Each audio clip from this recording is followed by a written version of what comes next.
Hoi hoi miteinander und willkommen bei einem neuen Video zu einer Alltagssituation. Das Thema in der heutigen Alltagssituation ist nach dem Weg fragen, und zwar konkret nach der Toilette fragen und nach dem Bankomaten.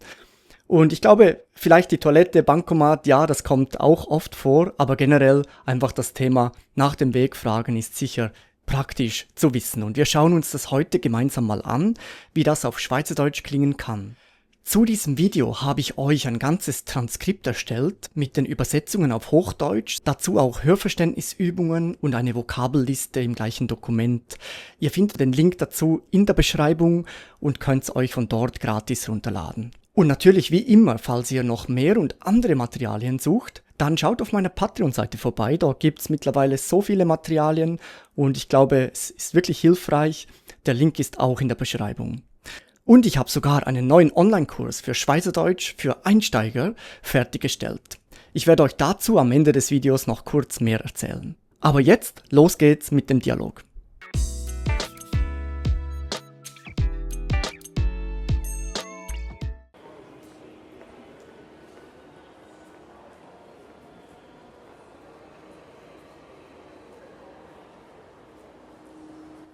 Excusez.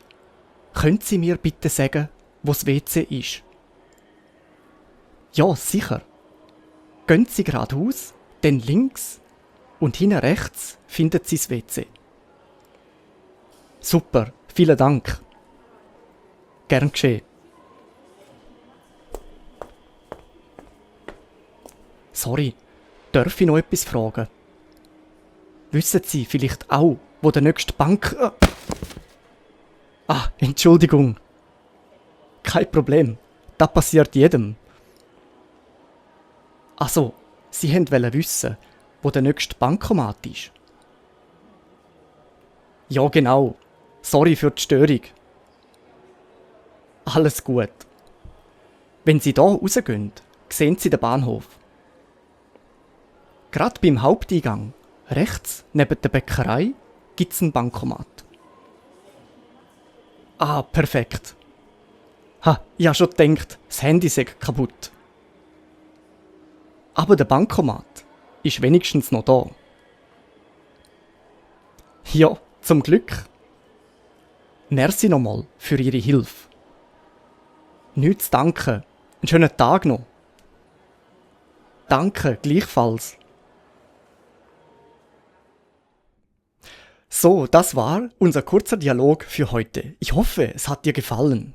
Wenn du Lust hast, noch mehr solcher Alltagssituationen zu lernen und schrittweise ins Schweizerdeutsche einzusteigen, dann schau dir meinen neuen Online-Kurs Schweizerdeutsch verstehen im Alltag, der praktische Einstieg an. Dort findest du weitere Dialoge und jede Menge Erklärungen und Übungen, damit du dich im Alltag sicherer fühlst. Der Link zum Kurs und wie auch schon gesagt zum kostenlosen Transkript dieses Dialogs findest du in der Beschreibung unten. Merci vielmals fürs Zuschauen und bis zum nächsten Mal.